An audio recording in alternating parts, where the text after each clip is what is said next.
সবাইকে নমস্কার। শিক্ষক দিবসে কয়েকটা কথা বলার জন্য আজ তোমাদের সামনে এসেছি। আমার বক্তব্যের প্রারম্ভেই বিশ্বের সকল জননীকে আমি জানাই সশ্রদ্ধ প্রণাম।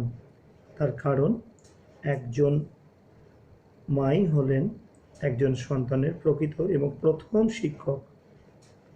এরপরে আমি প্রণাম জানাই সেই ডক্টর সর্বপল্লী রাধাকৃষ্ণন, যার জন্মদিনকে আমরা খুব সমারোহের সঙ্গে ভারতবর্ষে শিক্ষক দিবস হিসেবে পালন করে থাকি। এরপরে আমি প্রণাম এবং অভিনন্দন জানাতে চাই সমগ্র ভারতবর্ষের এমনকি বিশ্বব্যাপী বিভিন্ন প্রতিষ্ঠানে কর্মরত সকল শিক্ষক শিক্ষিকাবৃন্দ, যাদের অবদানের কারণে আজ একটি সুশৃঙ্খল মানব সভ্যতা আমরা উপহার পেয়েছি। আমি বিশ্বাস করি প্রত্যেকটি শিশুর মধ্যে সম্ভাবনা আছে, এমনকি শিক্ষকদের কথা না শোনা সেই অবাধ্য ছেলেটাও, যে কিনা লাস্ট বেঞ্চে বসে, তারও কোনো বিশেষ ক্ষমতা আছে। হয়তো আমরা ভালো রেজাল্ট করতে পারিনি বলে তার বিশেষ ক্ষমতাটাকে হয়তো মর্যাদা দিই না। কিন্তু আমরা কিসের ভিত্তিতে এই ভালো খারাপ মাপকাঠিটা নির্ণয় করি? একবার খুব ভেবে দেখেছ? আচ্ছা, আমরা পড়াশুনোর নামক একটা জাঁতাকলের মধ্যে দিয়ে যাচ্ছি, যার প্রধান উদ্দেশ্য মানুষকে কম্পিউটারের হার্ড ডিস্কের মতো স্টোরেজ ডিভাইসে পরিণত করা। যে যত জানে সে তত বুদ্ধিজীবী। এই বলে, দেখ আমার পেন্টিয়াম ক্ষমতা হচ্ছে, প্রসেসর ক্ষমতা 512 জিবি। তো আরেকজন বলে, কি আছে, আমার ক্ষমতা 1 টিবি। আমরা কোথাও যেন সেই স্টোরেজ ডিভাইসের ওপরে মানুষের ব্রেনটাকে গুলিয়ে ফেলছি। তো বিভিন্ন কোচিং ইনস্টিটিউশনে আজকাল বিভিন্ন ধরনের যে কম্পিটিটিভ এক্সামে সেই গুলে খাওয়ানো হয়, সেই মন্ত্রের মতো কিছু পদ্ধতি আউড়ে যায় তুতা পাখির বুলি বলার মতন। আর এর ভিড়ে হারিয়ে যায় একটি বাচ্চার পড়াশুনোর বাইরের জগতে তার বিভিন্ন ক্ষেত্রের যাবতীয় দক্ষতা। আমরা গার্জেনরা সবসময় ছাত্রছাত্রীদেরকে বাচ্চাকে এইভাবেই বোঝানোই, কি বোঝাই, যে দেখো ওই পাশের বাড়ির দাদাটি এত ভালো রেজাল্ট করেছে, ওই দিদিটি আজকে ফরেনে আছে, তুমি তার মতো হতে চাইছো না? তুমি কি তার মতো হতে পারছো না? কেন তুমি তোমার সেই একগুঁয়েমি নিয়ে পড়ে থাকছো? কিন্তু আমি একটা কথা বলি সে সমস্ত গার্জেনকে, এবং প্রথমেই আমি বলতে চাই সেই ছাত্র বা ছাত্রীটি, তুমি তোমার মতো হবে, তুমি তার মতো হবে না। তুমি যদি তার মতো হও তাহলে তোমার মধ্যে যে আইডেন্টিটি সেটা হারিয়ে যাবে। আইডেন্টিটি হারিয়ে গেলে তুমি আইডেন্টিটি ক্রাইসিসে পড়ে যাবে। তোমার জীবনযাত্রা অন্যের অনুকরণে উপর নির্ভরশীল করো না। তোমার যে বিশেষ দক্ষতা আছে সেটাকে কাজে লাগাও, এবং তাহলেই তুমি একটি অনন্য সাধারণ তুমি বা ইউনিক ইউ তাতে পরিণত হবে। আচ্ছা, একটা কথা ভেবেছ, যদি ধোনি প্রথম থেকেই ভাবতো যে আমি সচিন তেন্ডুলকর হব, তাহলে ধোনি কখনো ধোনি হতে পারতো না। ধোনি যে সমস্ত রেকর্ডগুলো করে গিয়েছে সেটা কিন্তু সচিনও পারেনি। আবার বিরাট কোহলি কাউকে অনুকরণ করেনি, সে নিজেই একটা আইডল হয়ে উঠেছে, নিজে একটা ইনস্টিটিউশন হয়ে উঠেছে। তো এইভাবেই আমি বলতে চাই যে তুমি কাউকে অনুকরণ করে নয়, নিজের ক্ষমতাকে চেনো এবং চিনে তুমি সেইটাকে ক্ষুরোধার করো, তোমার স্কিলটাকে বাড়াও। দেখো, বিদ্যা মানুষকে কিন্তু বিনয় দেয়, অহংকার দেয় না, ঔদ্ধত্য দেয় না। তার কি প্রমাণ বলো তো? তার আমি দুটো ছোট্ট উদাহরণ দিচ্ছি। যখন ডক্টর সর্বপল্লী রাধাকৃষ্ণন ভারতবর্ষের রাষ্ট্রপতি ছিলেন, তখন তার একদল ছাত্রছাত্রী তার কাছে গিয়ে বলল, স্যার আপনি এখন দেশের রাষ্ট্রপতি, তো এবার আপনার জন্মদিনকে আমরা ঘটা করে পালন করব। মানে এ যাবৎকালে দেখেনি কেউ আপনার মতো স্যার আজকে দেশের 1 নম্বর সিটিজেন। তাহলে আপনার জন্মদিন সবাই মনে রাখবে। ডক্টর রাধাকৃষ্ণন কি বলেছিল সেটা ইতিহাস, যে আমি চাইবো আমার জন্মদিন হিসেবে নয়, দিনটাকে তোমরা মনে রাখো শিক্ষক দিবস হিসেবে। কারণ আমার যেখান থেকে উঠে আসা সেই পেশাটা ছিল শিক্ষকতা। একইভাবেই ডক্টর এপিজে আব্দুল কালামের গলাতেও শোনা গিয়েছে যে আপনি কি হিসেবে স্মরণীয় থাকতে চান, ভারতবর্ষের রাষ্ট্রপতি, আপনি ডিআরডিও চিফ, আপনি মিসাইল ম্যান, বা আপনার 16টা ডক্টরেট ডিগ্রি আছে।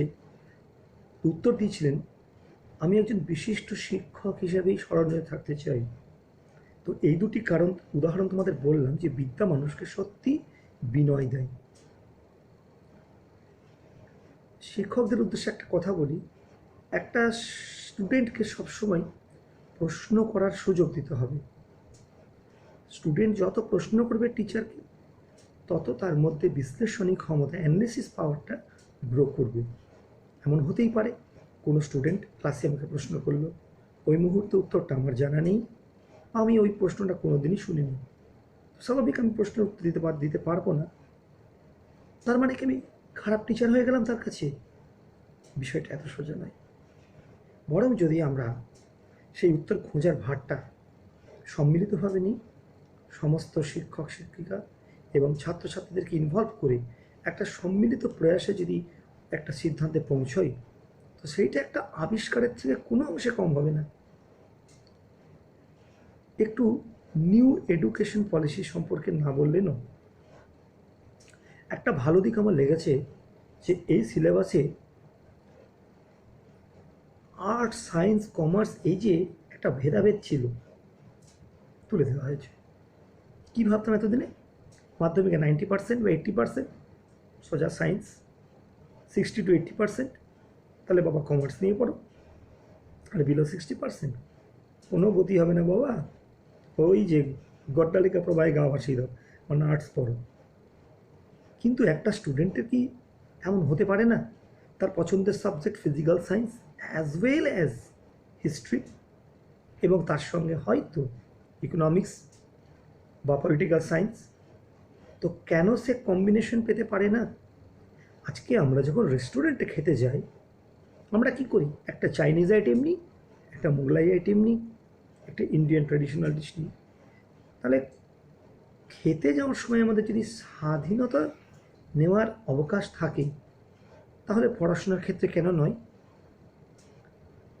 বাবা মারা তো অনেক দিন ধরে চাপিয়ে দিচ্ছি বাচ্চাদের উপর যে সায়েন্স ছাড়া কিছু নেই ভবিষ্যতে, কিংবা কমার্স নেই, কমার্স করতে নেই, এর বাইরে যাওয়া যাবে না, ম্যানেজমেন্ট পড়ো।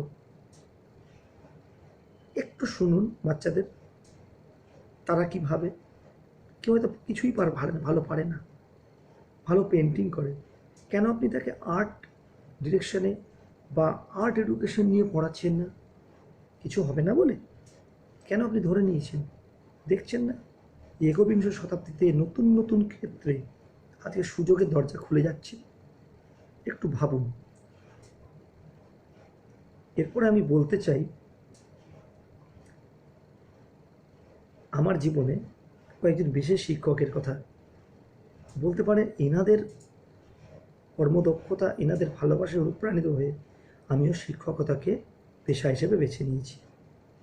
প্রথমে আমি বলতে চাই আমার প্রাইমারি এডুকেশন যে স্কুলে হয়েছে তার হেডমাস্টার ছিলেন গুরুপদ স্যার। উনি প্রথম 4 বছর স্কুলে ভীষণ কড়া অনুশাসন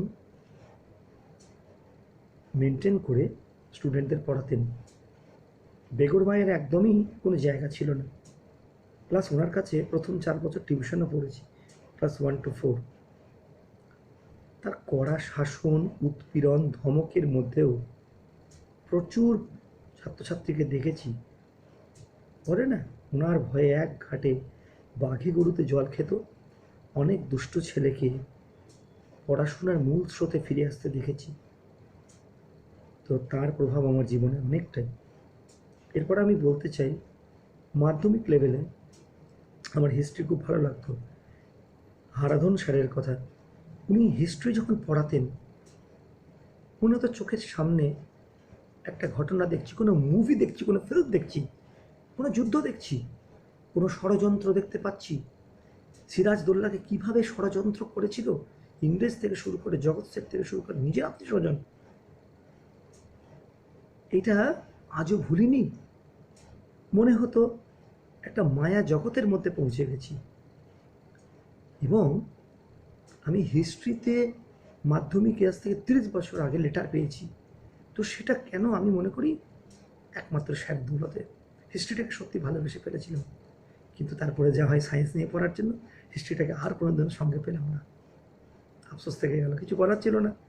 তবে এখনকার এডুকেশন পলিসি হলে অবশ্যই নিতাম। এরপর আমি বলতে চাই, আমি যে স্কুলে মাধ্যমিক পড়েছি সেই স্কুলে বিজ্ঞান শিক্ষক তরুণ স্যারের কথাই। ওনার হাত ধরেই প্রথম ল্যাবরেটরিতে যাওয়া, এবং ল্যাবরেটরিতে গিয়ে সেই যে ইন্টারেস্ট গ্রো করলো ফিজিক্স এবং কেমিস্ট্রির প্রতি। পরবর্তীকালে আমিও বিএসসি নিয়ে পড়াশোনা করলাম এবং কেমিস্ট্রিতে অনার্স করলাম। সেই স্যারের কথা, সেই স্যারের বিজ্ঞানের প্রতি যে দূরদর্শিতা, বিজ্ঞানের প্রতি যে ভালোবাসা, সেই গড়ে উঠল, আজও পিছু ছাড়েনি। আরেকজন স্যারের কথা বলতে চাই, তিনি হচ্ছেন কাজী স্যার। আমি যেই স্কুলে উচ্চ মাধ্যমিক পড়েছি সেই স্কুলের শিক্ষক ছিলেন, কেউ জানে? তার নাম শুনলে তোমরা অবাক হয়ে উঠবে। কেসি নাগ, বহরমপুর কৃষ্ণনাথ কলেজ স্কুলের শিক্ষক ছিলেন তিনি।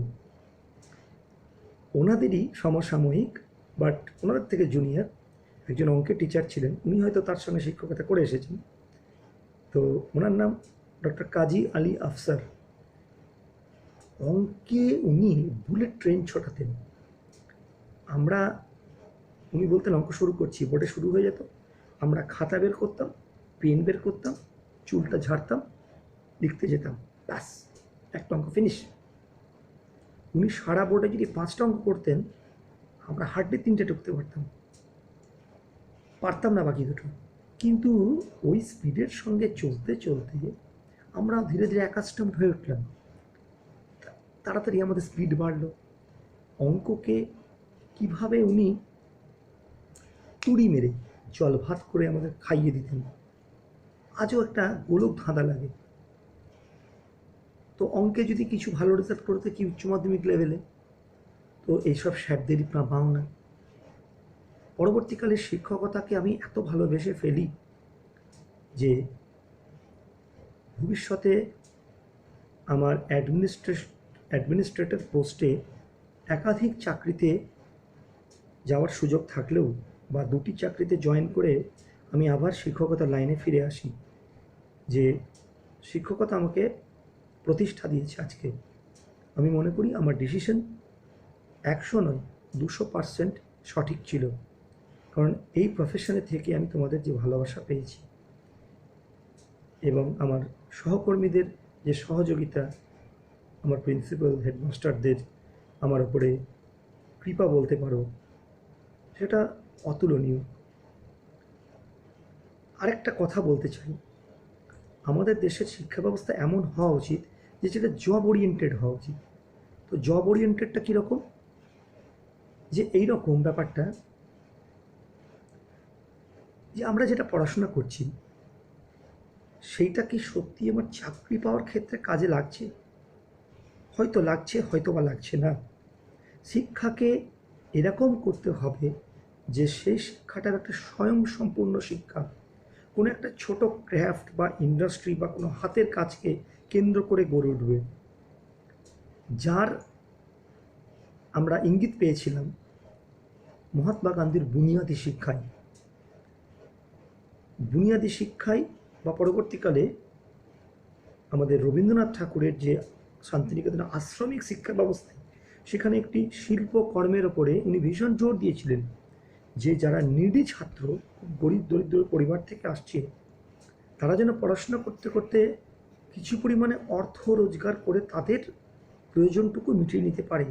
স্থাপত্য, কলা, ভাস্কর্য, বিভিন্ন ধরনের কাঠের কাজ, এইগুলো যদি আমাদের সাইড বাই সাইড আমরা শিখতে পারি, বা একটি মেশিন সম্পর্কে আমরা যদি একটু জ্ঞান অর্জন করতে পারি, অর্থাৎ আইটিআই যেটা আমরা গিয়ে শিখি, সেইটা যদি পৃথক ইনস্টিটিউশনে না পড়ে আমরা মূলধারার যে প্রতিষ্ঠান, স্কুল, কলেজ, ইউনিভার্সিটিগুলোতেও পড়তে পারতাম, তাহলে বাইরে বেরিয়ে আমাদেরকে চাকরির জন্য হয়তো হাহাকার করতে হতো না।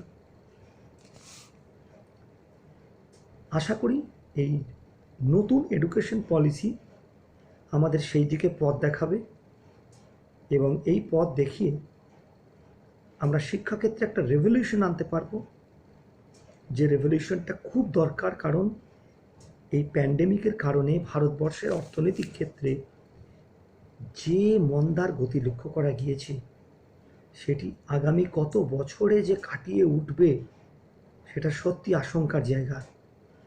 বিশেষ করে আমাদের পড়াশোনার অর্জনের পর যে ইয়ুথ, যে ভারতবর্ষের আজকে 60%-এরও বেশি সংখ্যা ইয়ুথ, তারা কি বেকারত্বের জ্বালায় জর্জরিত হবে?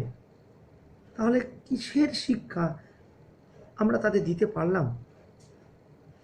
নতুন নতুন অপরচুনিটি কোথায় খুলল ভারত সরকারকে? সেইগুলোকে মাথায় রেখেই নতুন এডুকেশন পলিসি এবং তার বাস্তবায়ন করতে হবে। পরিশেষে তোমাদের ভয় দেখাচ্ছি না, তবে আগামী যুগে তোমাদের চ্যালেঞ্জ নিয়ে বাঁচতে হবে, এই মন্ত্রটাকে দীক্ষা করো। আরও একবার বলছি, নিজেকে চেনো, নিজেকে জানো, নিজের ক্ষমতা দুর্বলতা সম্পর্কে ওয়াকিবহাল হও, তোমার অভিভাবককে বোঝাও, সমাজকে বোঝাও যে তুমি কিসে ভালো, তুমি সেই দিক নিয়েই পড়াশুনো বা সেই দিক নিয়েই তুমি চর্চা করো। পরিশেষে সবাইকে গুরুজনদের নমস্কার, আমার বিদ্বজ্জনদের নমস্কার, প্রণাম, আমার স্নেহবান ছাত্রছাত্রীদের অকুণ্ঠ ভালোবাসা জানিয়ে আজকের বক্তব্য শেষ করছি।